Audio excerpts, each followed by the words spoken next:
Dice de la siguiente forma, Ageo capítulo 1: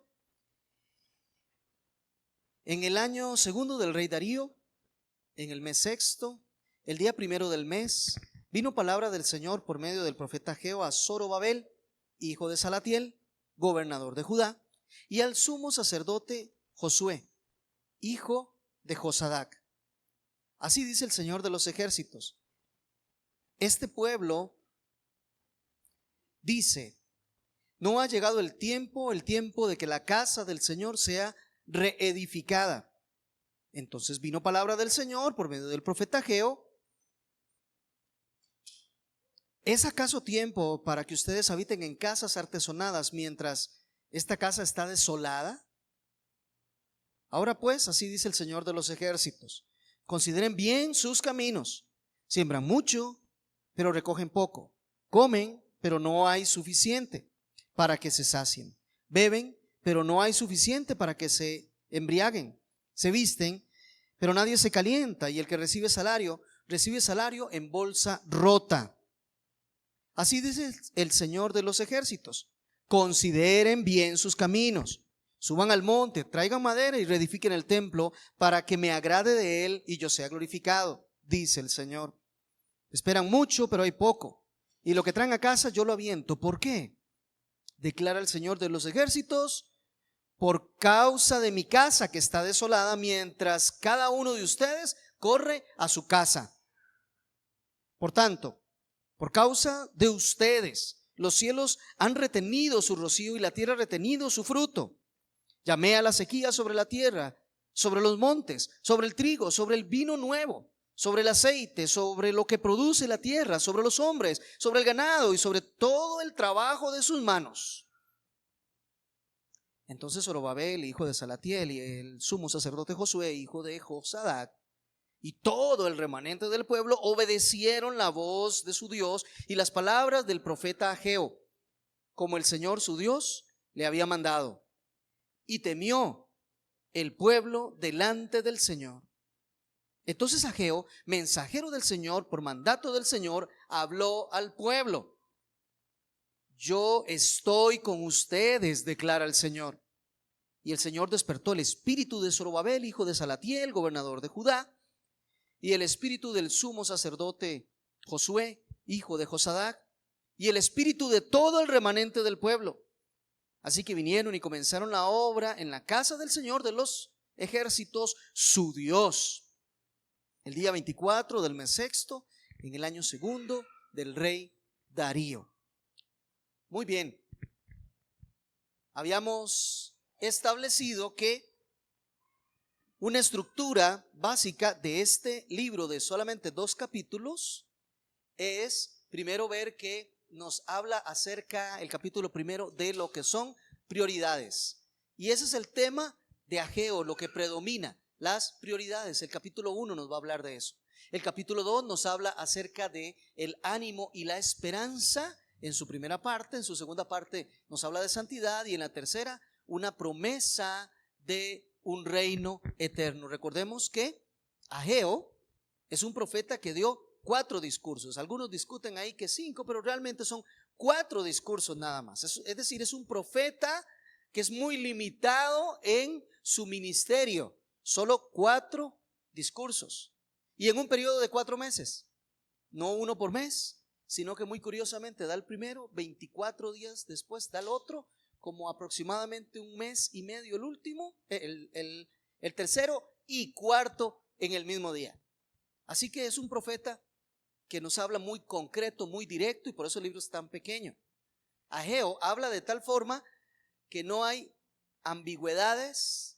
A él no le interesa caerle bien a la gente, a él no le interesa tampoco ser encontrado como una persona afable, sino que él es directo, les dice las cosas como son, y con esto surte un efecto que es que el pueblo escucha al Señor y comienza a obedecer a Dios. Así que aunque tiene un periodo muy corto de ministerio, es un profeta altamente exitoso en ese tema. Entonces el capítulo primero, habla acerca de prioridades. Habíamos dicho que estas prioridades íbamos a ver que nos habla del capítulo primero, 1 al 6, prioridades incorrectas, 7 y 8, las prioridades que son correctas. Del 9 al 11, las consecuencias de tener prioridades incorrectas.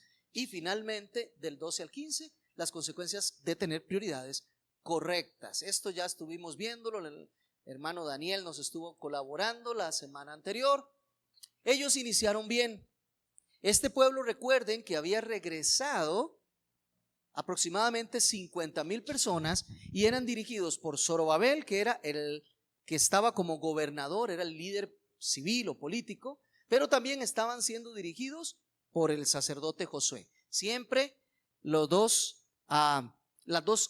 ámbitos que mueven al pueblo, lo civil y lo religioso o lo que tiene que ver con Dios. Ellos habían liderado el regreso y el pueblo había venido, nos narra Esdras, contentos, con las prioridades correctas. Ellos venían a hacer lo que Dios había ordenado. ¿Qué era lo que Dios había ordenado? Había que levantar el templo. Eso era lo que Dios había ordenado. Llegaron, edificaron el altar, primero levantaron el altar. Recuerden, imagínense la escena, todo está destruido en Jerusalén. Y el lugar en donde estaba el templo, estaba destruida las murallas alrededor, las paredes y por supuesto del lugar más santo, el lugar santísimo, el altar estaba destruido. Bueno, lo primero que ellos hacen cuando llegan es levantar el altar. ¿Por qué hacen eso primero? Porque eso les permitirá empezar a ofrecer sacrificios a Dios, adoración a Dios. ¿Qué nos hace entender que había en la mente de ellos? Bueno, ellos querían al regresar tener una comunión con Dios.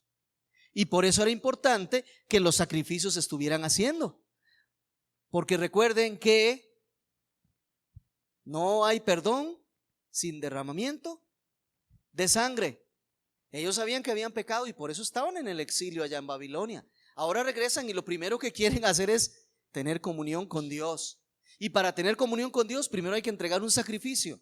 Y por eso se levanta primeramente el lugar de los sacrificios, el altar, para que puedan ofrecer sacrificios, para que Dios les perdone, para que Dios esté con ellos y puedan seguir adelante con la obra que tienen que hacer. Ellos llegaron entendiendo que la prioridad era construir el templo y así lo comenzaron a hacer. Celebraron las fiestas del Señor, nos narra Esdras capítulo 2, versos 4 y 5, esto lo vimos la semana anterior, y también empezaron a echar los cimientos, ahora sí, del templo. Ya con el altar levantado comienzan a echar los cimientos del templo. Tuvieron fiesta, alabaron a Dios y eso implica que lo habían hecho bien. Es más, el cántico que ellos elevan dice: porque Dios es bueno y para siempre es su misericordia. Mire, a veces nosotros decimos esas cosas cuando nos está yendo muy bien, cuando nos está yendo excelente, cuando algo nos salió, cuando algo tuvimos de éxito en algún ámbito, decimos: Dios es bueno, para siempre es su misericordia. Pero ¿qué tal cuando no nos ha ido muy bien? ¿Qué tal cuando el Señor nos ha castigado y nos ha enviado a Babilonia? Y allá estuvimos 70 años. Y no es que estaban contentos y felices en Babilonia. Ellos lloraban en Babilonia porque anhelaban estar en la ciudad de su Dios, en comunión con su Dios. Pero había una realidad, habían pecado. Dios se había enojado con ellos y los había disciplinado. No les estaba yendo bien. Y ahora vienen después de una travesía que algunos exégetas hablan de 4 meses aproximadamente, entre 1,200 y 1,500 kilómetros, y no habían aviones y no habían trenes, y atravesando el desierto, Dios les permitió llegar con bien a ese lugar. Y ellos terminan diciendo: porque bueno es Dios y para siempre su misericordia. Venimos llegando, no traemos nada, la ciudad está en ruinas, pero ya levantamos el altar de adoración a nuestro Dios. Dios es bueno, para siempre su misericordia. No tenemos mucho en las manos, de hecho no, venimos llegando, no somos todavía una nación ni un pueblo ni nada por el estilo. De aquello que se había escrito hoy no tenemos nada.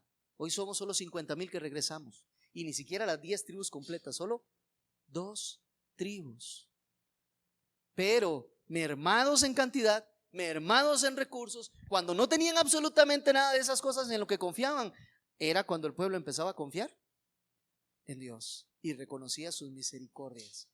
Bueno, ellos cantaron porque bueno es Dios y para siempre su misericordia. Ahora, ¿cómo es que este pueblo que había iniciado bien, que estaba alabando y glorificando a Dios, que estaba exaltando a Dios, que estaba concentrado en venir a levantar el templo? Ya sabían que Isaías lo había profetizado, Jeremías lo había profetizado, y ahora Ciro les había ordenado que fueran, y no solo ordenado que fueran, les había dado todos los recursos para levantar el templo. Noten eso, el templo, la casa del Señor, levantada con los recursos de los impíos, de los mundanos, pero así es Dios. Regresan, comienzan a construir, pero pasan cosas en el camino que de pronto nos vemos en la realidad de lo que acabamos de leer. Vamos a los primeros 6 versículos. ¿Cuál es la realidad? En el año segundo del rey Darío, en el mes sexto, en el día primero del mes, vino palabra del Señor por medio del profeta Ageo. ¿A quién? Al que gobierna, al gobernador. ¿Y también a quién? Al sumo sacerdote. A estos que estaban dirigiendo la nación, a estos que venían con los 50,000 y que habían empezado a construir. A estos les llama el Señor y les dice: el Señor de los ejércitos, este pueblo dice, no ha llegado el tiempo de que la casa del Señor sea reedificada. Es interesante. Ellos venían específicamente para levantar el templo del Señor. Y levantaron el altar y echaron los cimientos. Iban bien, pero ¿qué pasó? ¿Cómo es que ahora hay un profeta que se llama Ageo? 14 años después, 15 años después, dice algunos llevan hasta 16. Bueno, digamos que 14. ¿Qué pasó? No se estaba reedificando la casa. Y el pueblo tenía una excusa delante de Dios. ¿Cuál era la excusa? Es que no ha llegado el tiempo de reedificar. ¿Cómo que no ha llegado el tiempo? 2 profetas lo habían dicho ya. El rey de turno, el rey impío, el rey gentil, el rey Ciro, que los tenía presos, los manda para que construya y les da los recursos para construir. Y ellos dicen: todavía no es tiempo, esa no es nuestra prioridad. ¿No nos pasa a nosotros lo mismo? Comenzamos bien, venimos al Señor, reconocemos que es nuestro Dios, reconocemos que hemos pecado, que necesitamos su gracia, y hacemos una oración en donde muchas veces decimos que con eso ya estamos convertidos. El que tenga oídos para oír, que oiga. Pero años después pasa que de ahí aquello de que Dios es primero, que Él es mi Señor, que yo le amo, que voy a hacer su voluntad. Años después nos damos cuenta que ni hemos hecho su voluntad, ni es nuestro Señor, ni tampoco le amamos. Entonces aquella oración que algún día se hizo, como decían las abuelitas, nunca pasó del techo, ¿verdad? O tal vez sí, seamos un poquito más positivos, tal vez sí nacieron de nuevo, tal vez sí estaban en Cristo, pero se enredaron en los negocios del mundo al punto de que ya ahora no, no hay prioridad. Dios no es prioridad mi vida, es prioridad lo que yo quiero, es prioridad lo que yo he pensado, mis planes, soy prioridad yo, ya no es Dios. Y esa no es precisamente la actitud del incrédulo. El incrédulo vive para sí, come para sí, trabaja para sí, todo para sí y nada para Dios. Por eso es que a veces uno duda. Y decíamos que ellos pasaron en un camino que les llevó a tener prioridades incorrectas. Lo primero, el desaliento. Ya Daniel nos hablaba la semana pasada de que el desaliento se presentó en medio del pueblo. Esdras capítulo 3 versos 12 y 13 dice que si bien es cierto, habían puesto el altar y estaban cantando porque bueno es Dios y para siempre su misericordia, sobre todo los más jóvenes, los fuertes, los que más iban trabajando, eran los que estaban adelante. Y cuando ven ese altar y cuando ven esos cimientos puestos, ellos celebran las fiestas que tenían tantos años de no celebrar, glorifican a Dios y cantan porque Dios es bueno y su misericordia para siempre. Pero había un grupito de ancianos. Y no es que los ancianos siempre tengan la culpa, pero por ellos comenzó. Que habían conocido la gloria del primer templo. ¿Cuál fue el primer templo? ¿Alguien que me recuerde? El de Salomón, que era esplendoroso. Veían la gloria de aquel templo, recordaban la gloria de aquel templo, y ahora lo que ven son un pequeño altar y apenas los cimientos del templo puestos. No está la opulencia del oro, de la plata, de las gemas y de todas esas cosas. No está en las paredes puestas, no está en las paredes recubiertas de oro, ni nada de esas cosas. Y ellos recuerdan la gloria de aquel templo y comparan con lo que hay hoy. Un pequeño altar, unos cimientos, en medio de muy pocos recursos, y comienzan a gemir, comienzan a llorar. Y nos dice el texto que ahí en Esdras, que no se podía distinguir qué era lo que estaban, si celebrando o llorando, se confundían las dos cosas. Y estos comienzan a decirle a los que recién se habían esforzado por levantar y poner lo que había, comienzan a comparar y decir: esto es como nada, no, esto ni se parece a lo que antes tuvimos. Y entra el desaliento, quitan la mirada de Dios. Ya lo importante no era levantarle un templo a Dios, sino que este templo no se parece al templo anterior. ¿Me doy a entender? Tenía la mirada puesta en lo material más que en el Dios para el cual se estaba levantando eso material.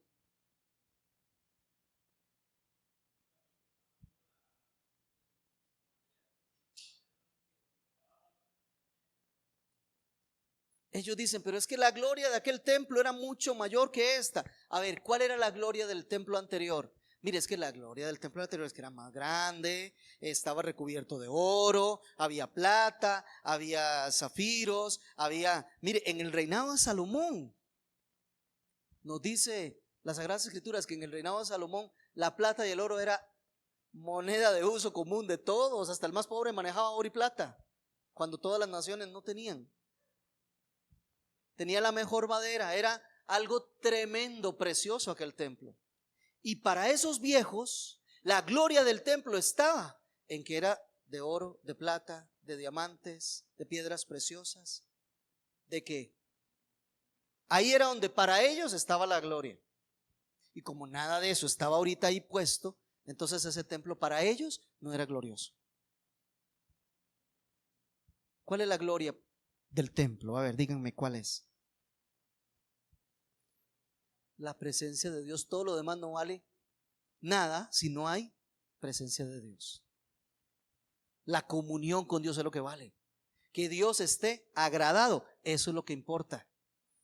Que Él sea adorado, que Él sea el centro de la adoración, eso es lo importante del templo. No las paredes, no el techo, no lo que tengan, no si las sillas son o no son, son suavecitas o no son suavecitas, o no que tenemos que poner bancas, o que eso no es lo que glorifica, eso no es la gloria del templo. La gloria del templo es la presencia de Dios, el ser de Dios mismo, lo glorioso. Lo demás no tiene importancia, no tiene gloria en sí mismo.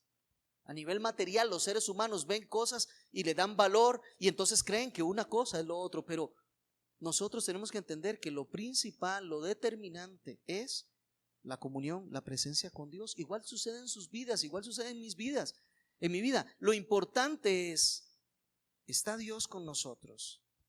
Es Emmanuel. Él es el centro, Él es la prioridad en nuestras vidas. No compare su vida con la vida de otros, que nosotros solemos hacer eso. Y entonces muchas veces, si comparamos con alguien que consideramos que está mejor, nos ponemos a llorar con los ancianos que lloran, ¿verdad? Pero si nos comparamos con alguien que está peor que nosotros, entonces el orgullo.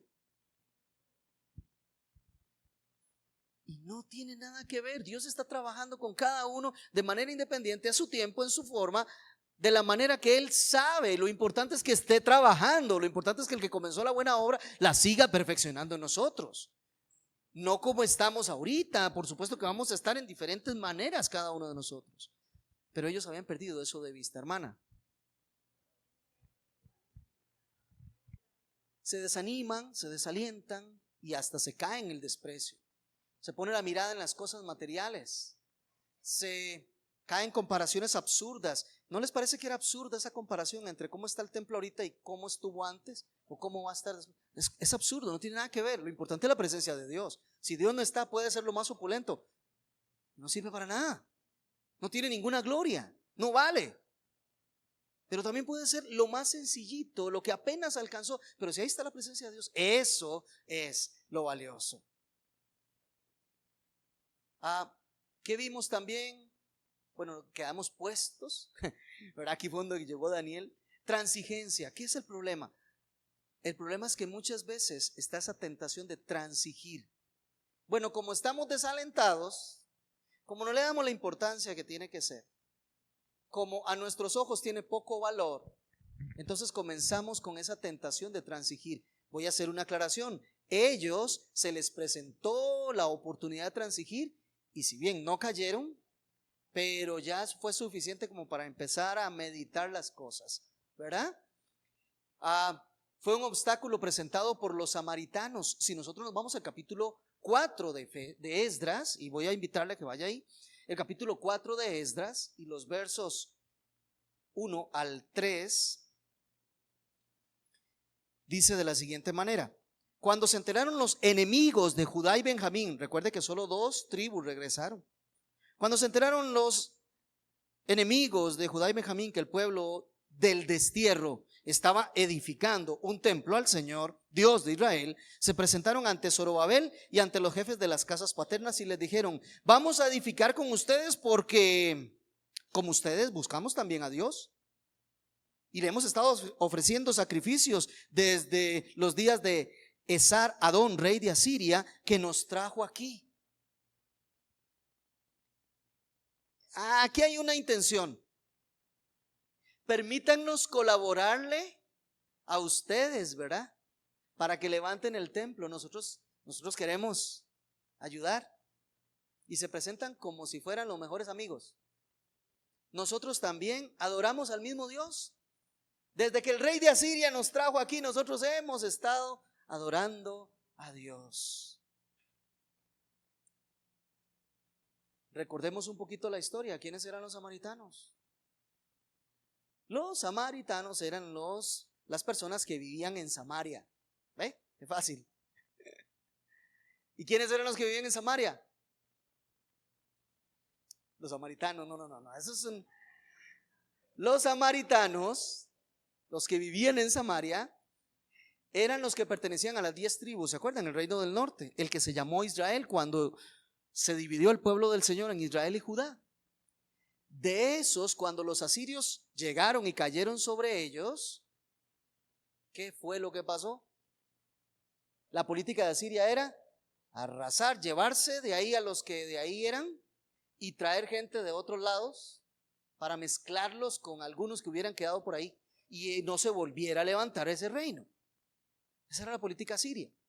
Así que los que habían traído ahí los samaritanos eran una mezcla de diferentes lugares con algunos cuantos que habían quedado del reino de Israel. Y por supuesto, cuando vienen gente de otros lados, traen sus propios ídolos, ¿no es cierto? Traen sus propios dioses. Cuán buena es la advertencia de no os unáis en yugo desigual con los incrédulos. Traen gente de otro lado que traen sus propios dioses, que traen sus propias prácticas, que traen su propia cultura. Y por supuesto mezclan todas esas cosas. Los samaritanos se acercan y les dicen: nosotros queremos ayudar. Mire, nosotros adoramos a ese Dios y le hacemos sacrificios desde que nos trajo el rey asirio, 722 antes de Cristo. ¿Qué pensó? ¿Que se me iba a olvidar? No. Pero este es el problema.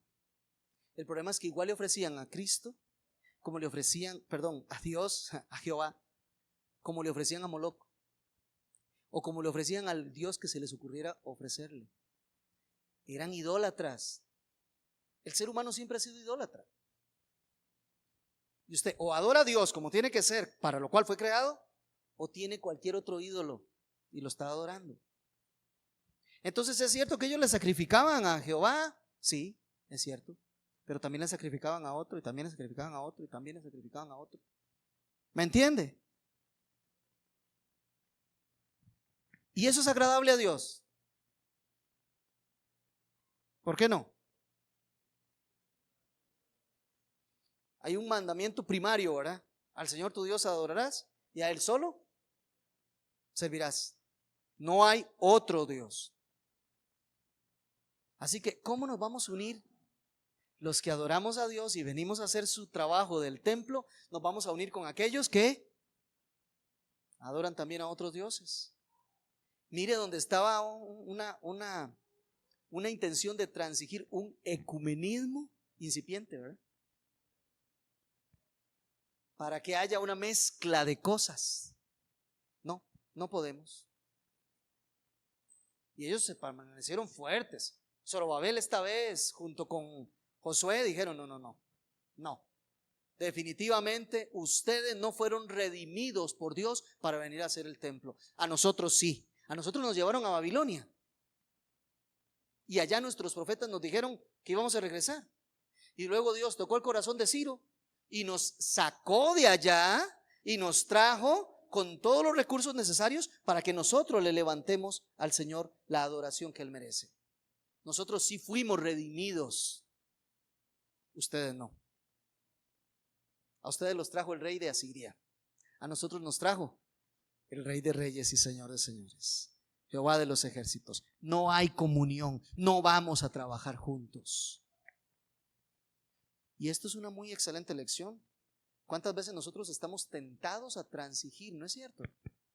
Tentados a que, bueno, adoramos a Dios, pero también para quedar bien con el mundo, para quedar bien con el papá, para quedar bien con la mamá, para quedar bien con los nietos, ahora que hay nietos, para quedar bien con los del trabajo, para quedar bien con los vecinos, para quedar bien con... Entonces vamos a transigir un poco para que no nos tilden de enemigos, ¿verdad? Para que no nos traten mal, para no ofender. No, hay que ser firmes. Y ellos se mantuvieron firmes, pero ¿qué ocurrió? Fueron distraídos de la obra. Fueron a analizar las cosas, a ver si se podía o no se podía, ¿verdad? Comenzaron ahí como a idear. Se producen tentaciones, se caen dudas, se debilita el fuego por la obra de Dios. El cansancio se asoma. Ya estaban desalentados por los de adentro.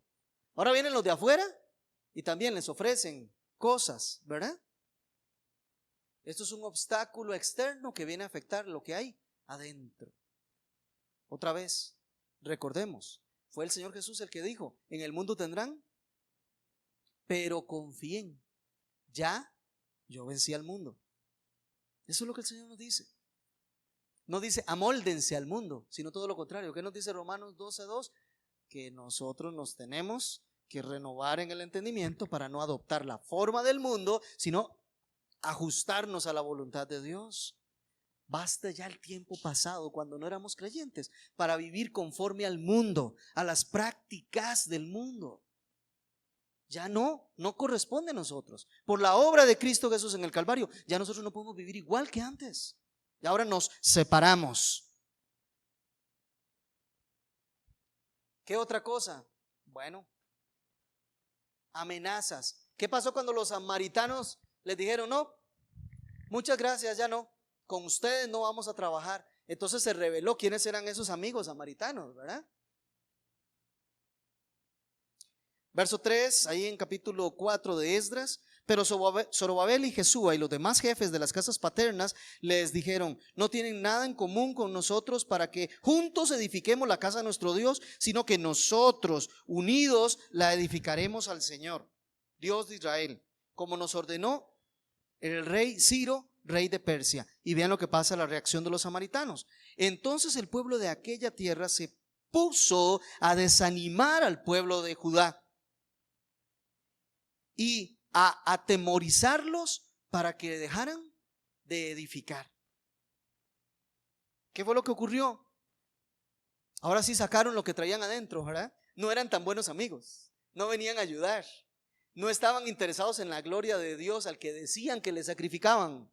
No, ahora más bien se vuelven los enemigos y comienzan a atemorizarlos. Voy a ponerlos en contexto. Samaria era una ciudad ya establecida. Ahí tenía sus habitantes, con un sincretismo religioso increíble. Ahí habían creencias de todo tipo de cosas, pero ahí se habían levantado. Una ciudad pagana, ya fortalecidos, todos tenían sus casas, tenían sus muros, tenían sus diferentes altares a los diferentes dioses.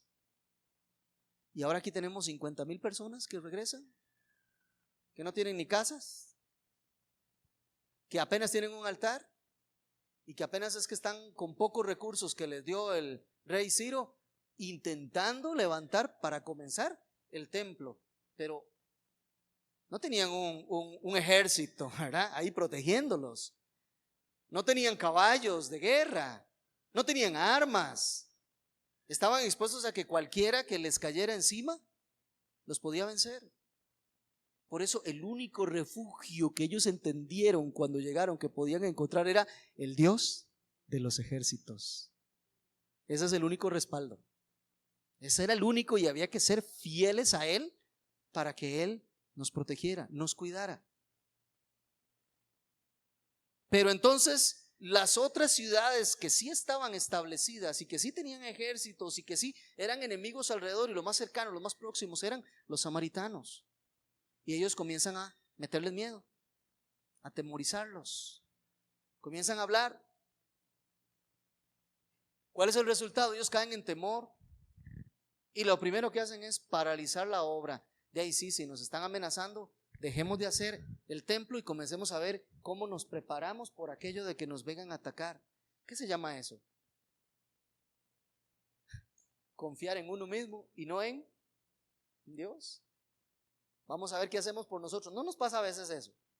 Enfrentamos cosas y antes de ir y orar y pedirle a Dios que Él sea el que nos fortalece, vamos a ver nosotros qué hacemos. Y dejamos a Dios así como fuera de la ecuación, ¿verdad?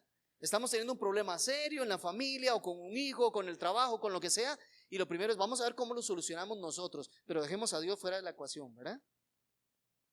En vez de concentrarnos en buscar más la presencia de Dios, en orar, en mantener comunión, no, vamos a ver nosotros cómo lo solventamos.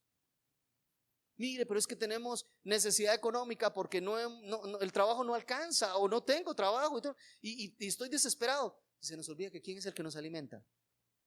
¿Quién es el que nos viste? ¿Quién es el que nos da las fuerzas?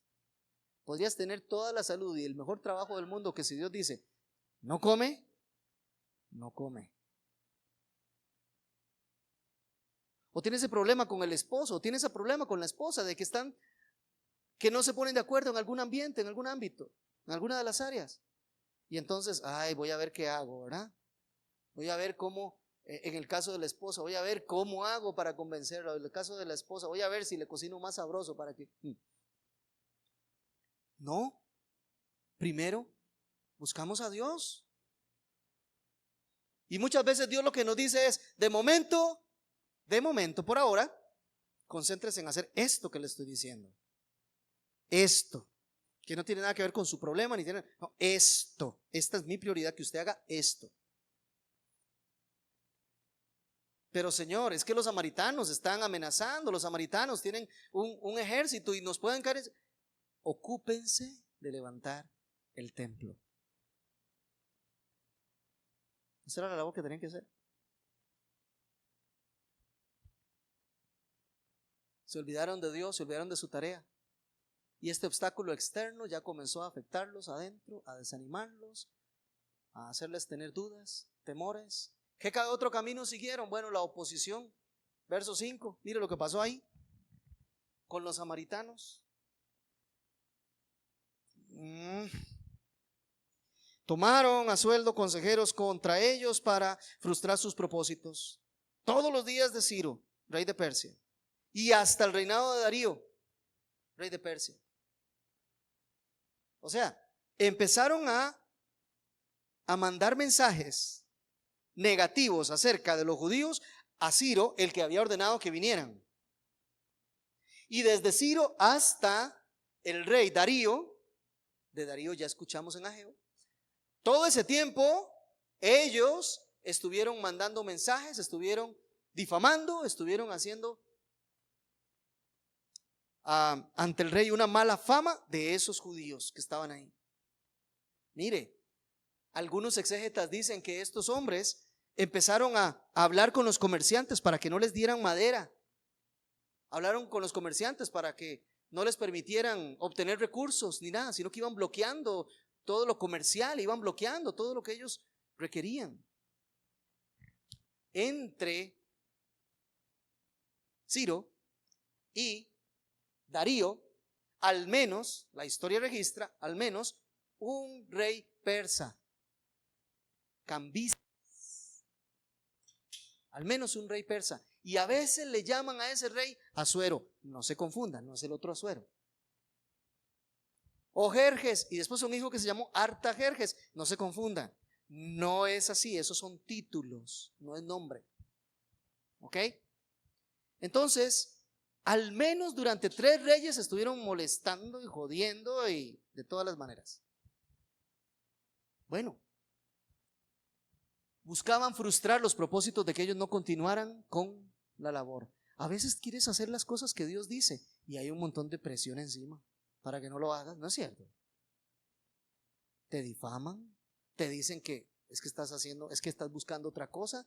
No es que quieres obedecer, es que eres muy presuntuoso, es que eres muy presumido, es que eres aquí, es que eres allá. Y hay gente que comienza a minar.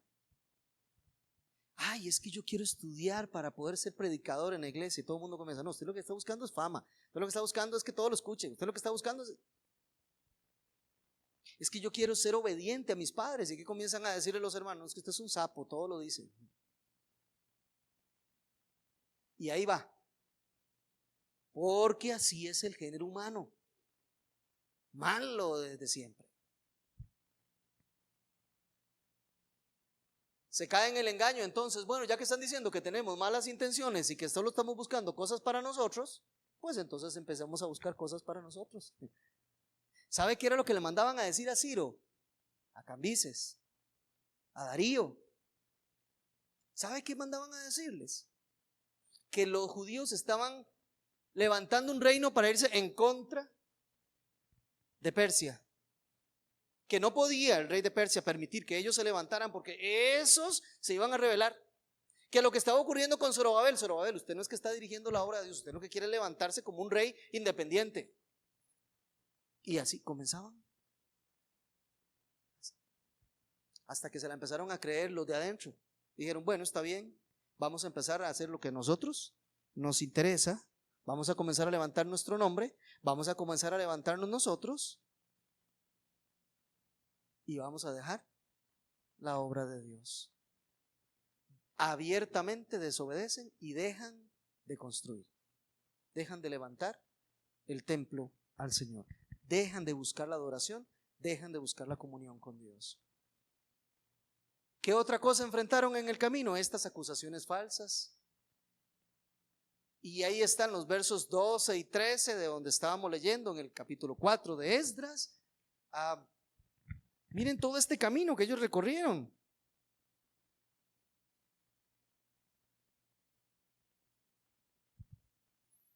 Sepa, rey y ahora sepa el rey que los judíos que salieron por orden suya han venido a nosotros en Jerusalén, están reedificando la ciudad rebelde y perversa. ¿Estaban reedificando la ciudad rebelde y perversa? No, ¿verdad? Bueno, rebelde y perversa, y están terminando sus murallas y reparando los cimientos. ¿Estaban reparando los cimientos y las murallas? Sepa también, rey, que si esa ciudad es reedificada y sus murallas terminadas, ellos no pagarán tributo, ni impuesto, ni peaje, lo cual perjudicará los ingresos de los reyes de Persia. Si se levantan, ellos se rebelan y van a dejar de pagar tributos, no van a pagar impuestos y no habrá platita, y eso va a afectar las finanzas del imperio. Sobre todo porque estos que mandan estas notas vivían a expensas del imperio. Pero el punto es que son acusaciones falsas. No estaba ocurriendo esto. Se ven más grandes los obstáculos, ¿no es cierto? A veces empezamos a hacer las cosas del Señor, pero la gente, el desánimo las falsas acusaciones, la transigencia, todas esas cosas comienzan a presentarse y parece como que entonces los obstáculos son más grandes y hacer la obra que Dios quiere va siendo cada vez más difícil a nuestros ojos. Se abandona la verdad como una convicción. Ya no nos interesa tanto ser verdaderos, fieles, leales, sino comencemos a hacer algunas otras cosas. Saquemos algún provecho personal, busquemos a ver cómo mejoramos nosotros. Se vuelven rebeldes a Dios y adivine qué ocurrió. Los recursos que el rey estaba enviando para que se construyera el templo, ellos comenzaron a ver como que esa maderita se ve mejor en mi casa.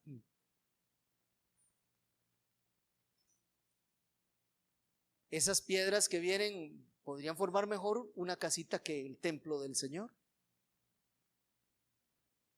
Y comenzaron a desviar los recursos que eran para la casa del Señor, para el templo del Señor, en beneficio propio. Es que casi no tenemos aquí, porque no tenemos trabajo, no tenemos ciudad, no tenemos nada, entonces empecemos a agarrar de lo que nos habían dado y empecemos a hacer nuestras propias casas.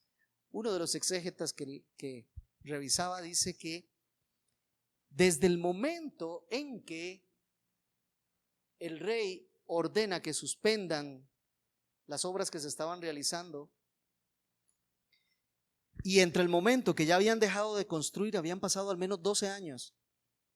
Es que algunos justifican que dejaron de construir porque vino una orden, ¿verdad?, que les dijo dejen de construir. Pero entre el momento en que ellos dejaron de construir y esa orden habían pasado aproximadamente 12 años. Así que no estaba justificado que dijeran vamos a dejar de construir porque el rey nos dijo que ya no. Ellos habían dejado de construir 12 años antes. Le robaron los recursos a Dios. ¿Qué te ha dado Dios que tú estás tomando para ti mismo y no para su gloria?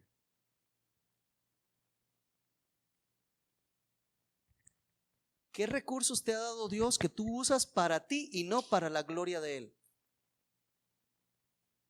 A veces es lo económico. ¿Cuánto le damos a Dios? El diezmo. No doy el diezmo. ¿Alguna ofrenda? No, tampoco doy alguna ofrenda.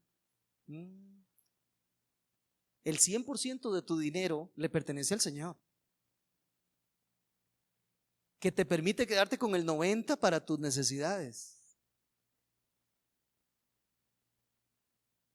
Bueno, el tiempo. ¿Cuántas veces llamamos aquí a que, hermanos, tenemos que hacer esto, tenemos que hacer lo otro, necesitamos a alguien que se ocupe de esto, de lo otro? No tengo tiempo. Lo estoy ocupando para mí, mi trabajo, mi familia, mis estudios, y la obra del Señor. Las fuerzas. A ver, ¿cuánto de sus fuerzas usted invierte realmente para hacer la obra de Dios? Porque Él dijo que teníamos que amarlo con todas las fuerzas.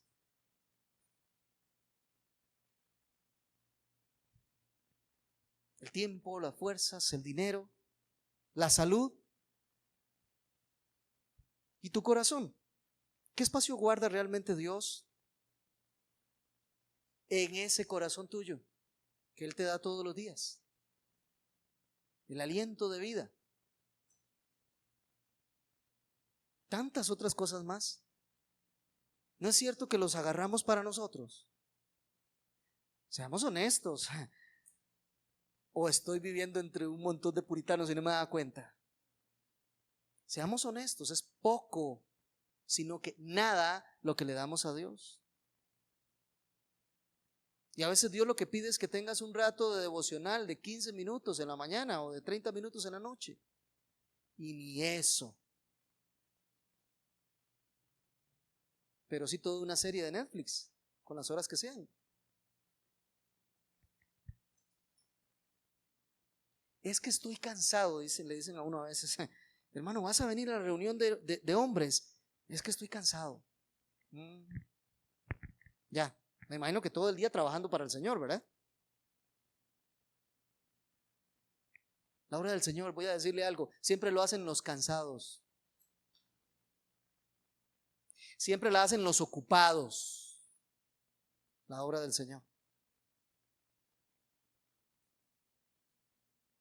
Nunca la obra del Señor es hecha por nadie que tenga una libertad de todo su horario y todo su tiempo y todas sus fuerzas. Siempre se hace con personas que están sumamente ocupadas, pero que saben cuál es la prioridad de su vida.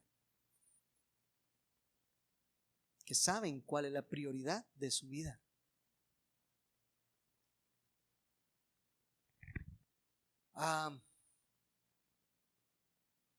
Como que nos acusa, ¿verdad, Esdras? Apatía ya era producida por ellos mismos. Miren cómo termina el capítulo 4, para que no profundicemos tanto, pero termina el capítulo 4 en el verso 24 diciendo: entonces cesó la obra de la casa de Dios que estaba en Jerusalén y quedó suspendida hasta el año segundo del reinado de Darío, rey de Persia. Justo ahí comienza Ageo, ¿no es cierto? El año segundo del rey Darío, ahí es donde comienza Ageo. Pero aquí dice que la obra quedó suspendida hasta que hubiese una nueva orden. Qué cosa más increíble. El pueblo de Dios tenía la orden de Dios, tenía los recursos de Dios, tenía el tiempo de Dios, tenía la protección de Dios para hacer la obra de Dios. Incluso hasta un rey pagano les había ordenado que fueran a hacer la obra y no lo estaban haciendo. Y no había forma de despertar a este pueblo para que hiciera las cosas hasta que vino el tiempo del profeta Ageo. Ahora sí entienden por qué Ageo es directo, por qué Ageo no se anda por las ramas, por qué Ageo no comienza a dar un sermón de doctrina ni de visiones como hacen otros de los profetas, sino que él tiene que ir directo al corazón y dar un golpe duro, porque estamos muy conformes. A ver, a veces estamos tan conformes que Dios tiene que venir y hablarnos y darnos un golpe duro y decir: esto está no solo mal, es que está pésimo, esto no me glorifica, esto no me da honra, es su vida no me está glorificando, su corazón está lejos.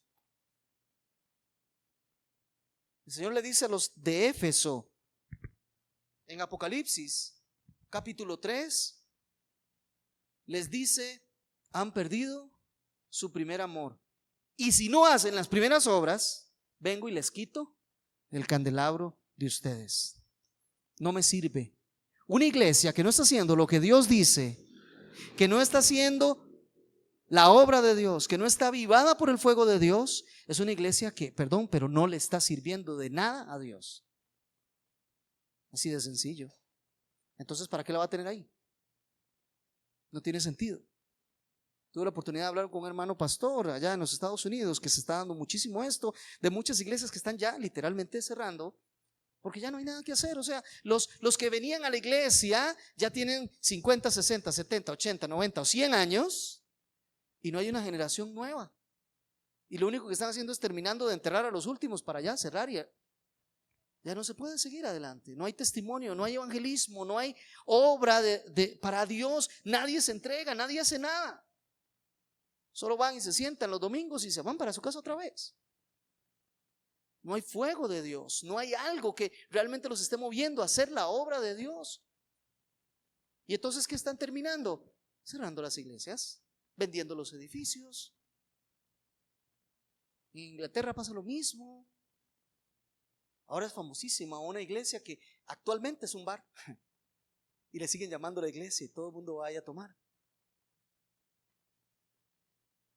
Porque cerraron, vendieron y lo que hicieron fue un bar. ¿Y qué pasa con la obra que tenemos que estar haciendo? ¿Qué pasa con estar levantando gloria y honra a Dios, con la adoración a Dios, con estar levantando un templo de honra y glorificación a Dios? Eso como que se queda ahí. Y caemos al verso 24. ¿Sí?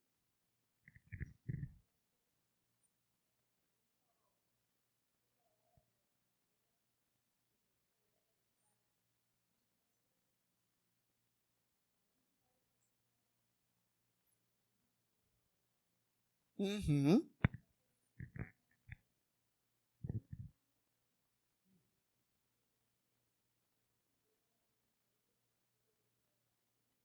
Uh-huh.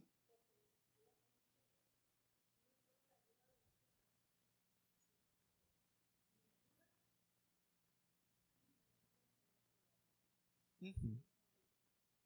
Claro. Y ahí es donde nosotros como creyentes tenemos que tomar la decisión. ¿Qué hacemos? ¿Seguimos con el fuego del Espíritu Santo haciendo lo que debemos hacer a pesar de las circunstancias? ¿O nos doblegamos por las circunstancias? El desaliento, el desánimo, las falsas acusaciones, la transigencia, en fin, que es el camino que nos lleva a cambiar una prioridad por otra. Las correctas por las incorrectas. Mire, pertenecemos al grupo de creyentes que lucha con todas sus fuerzas por hacer la obra de Dios hasta que Él venga. No importa las condiciones. Porque, ¿sabe qué? Le voy a decir, desánimo en todos los ámbitos de la vida lo tenemos. Transigencia, siempre se nos propone eso en todo momento. Acusaciones falsas en todo lado, pero resulta que aquello que a usted sí verdaderamente le interesa y que eso es prioridad, lo hace aunque haya obstáculos, aunque esté desanimado. Aunque usted tenga que pasarle por encima lo que tenga que pasarle por encima, si es su prioridad, usted lo va a hacer. Mire, no tenían recursos, no había una ciudad, no habían casas, pero resulta que para el tiempo de Ageo ya todos tenían sus casas debidamente artesonadas. O sea, estaban pobres, no tenían nada, pero se esforzaron por hacer sus casas y hacerlas bien bonitas, hacerlas con artesón. Mire, las casas se hacían en piedra, ¿ok? Las casas se hacían en piedra, en la roca. Iban y partían hasta que se podía hacer, se hacían los bloques y se iban y se ponían. Ok, pero cuando entras a una casa que está hecha de piedra, por supuesto, no es el aspecto más lindo que digamos. Entonces, ¿qué hacían? Se cortaba la madera, se aserraba la madera y esa madera se iba poniendo las paredes o se iba poniendo en los cielos rasos para que se viera por lo menos un poquito más bonito. Y los que tenían las casas así eran los que tenían más dinero. Y el Señor dice, entre ustedes hay muchos que tienen casas artesonadas. Esa madera y esa piedra que era para el templo, ahora vamos y lo buscamos y está ahí en cada una de las casas. Pero también estaban con oposición. ¿Vio lo que mandaron a decir al rey de Ciro? Están levantando la ciudad y las murallas. Al principio era el templo, pero cuidado que tenían toda la razón. Ya dejaron de levantar el templo y ahora cada quien sus casas, cada quien a levantar murallas y a protegerse, a hacerse un ejército, a hacerse una ciudad, a hacerse un nombre. Ellos y Dios. ¿Dónde queda Dios en toda la ecuación de esto? Falló primero el liderazgo. Por eso se le llama la atención primero al liderazgo. Puede ser que un grupo de ahí se puso a llorar, los más ancianos, que la gloria del templo y que todo lo demás. Era el momento en que Zorobabel y Josué o Jesúa, hijo de Josadac, se levantara al pueblo y le dijera, momentito, aquí lo importante es la presencia de Dios, serle fiel a Él, ser obediente a Él.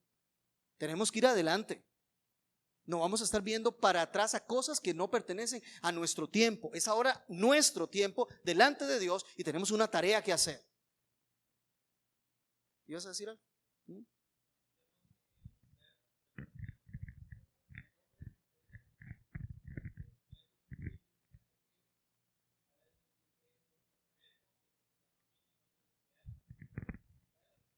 Claro.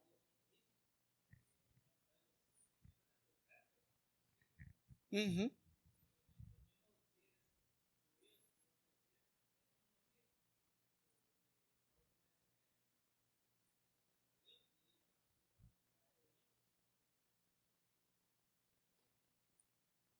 Es un tema de convicción, como bien lo menciona, sus principios. Construir sus propias casas, no la casa de Jehová en Jerusalén. Tenían un discurso, una excusa. Es que no ha llegado el tiempo de la casa, de que la casa de Dios sea reconstruida. ¿Qué excusa? ¿No le parece? Es que hay tanta oposición, es que no podemos conseguir madera, es que hay tantas cosas difíciles de hacer que mejor no vamos a hacer la obra de Dios. Pero para hacer sus casas tienen exactamente los mismos inconvenientes, pero sí se van a hacer lo suyo. Si luchan, si se esfuerzan, porque las prioridades ya habían cambiado. El resultado fue unas muy buenas casas, pero no podían disfrutarlas. ¿Vieron lo que se lee en Ageo 1? 1 al 6, específicamente los versos 5 y 6. Y vamos ahí para ir terminando. Yo sé que ya está el tiempo, ya vamos.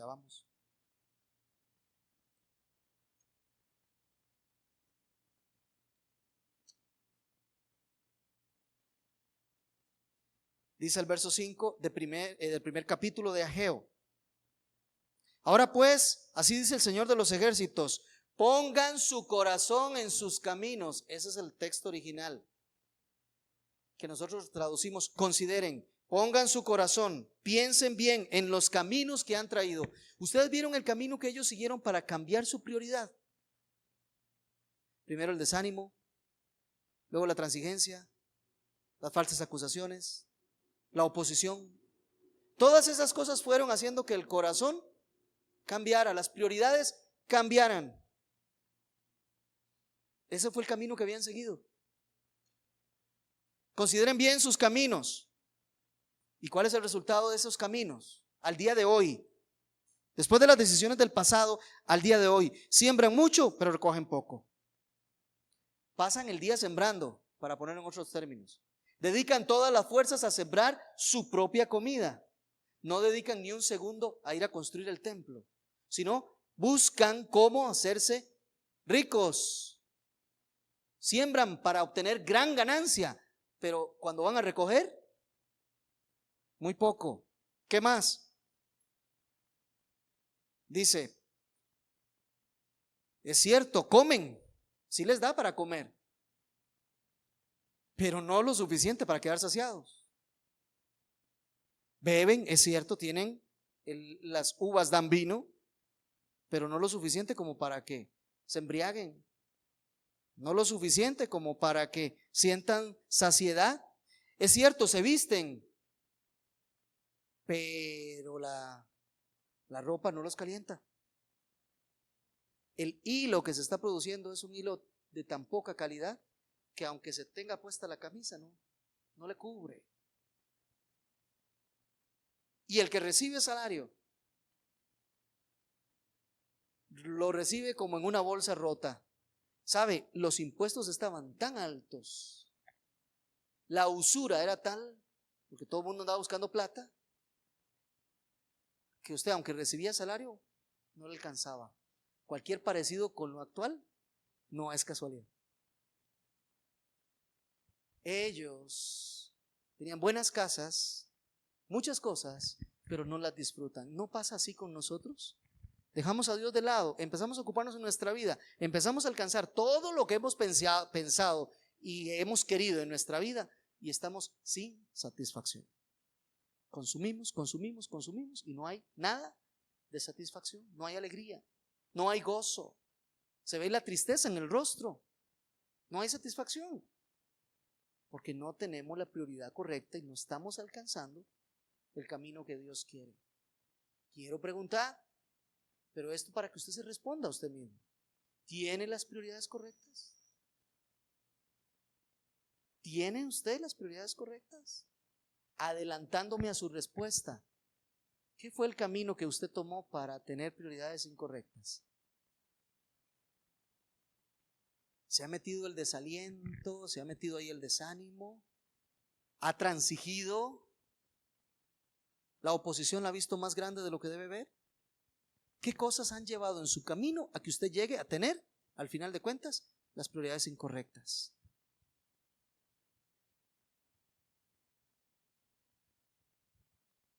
Sirva para que yo también lo medite, ¿no?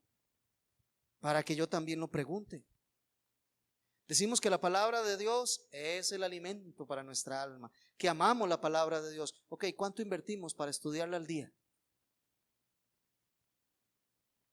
Es que no tengo tiempo. Si esto es prioridad, todo lo demás gira alrededor de esto. Primero la estudio, luego lo demás.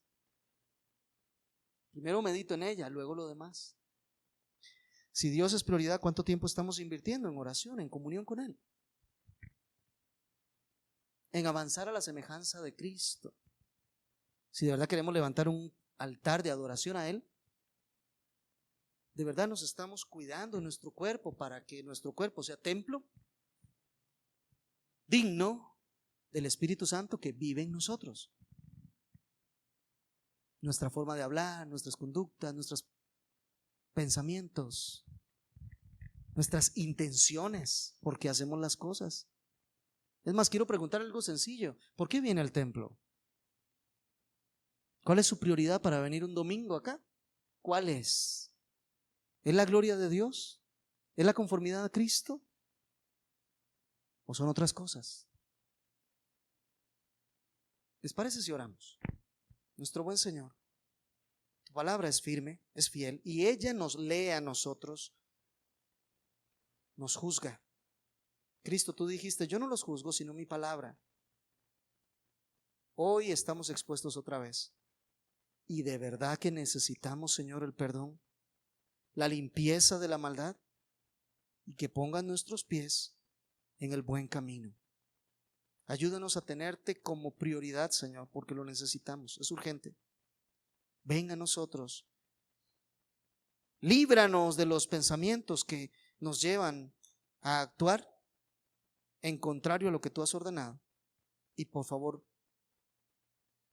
ayúdanos a cambiar, a enfrentar los miedos, a decir no a la transigencia, a afrontar los obstáculos en el poder del Espíritu Santo, pero al final de cuentas con el gran objetivo de darte el honor, la gloria y toda exaltación a ti.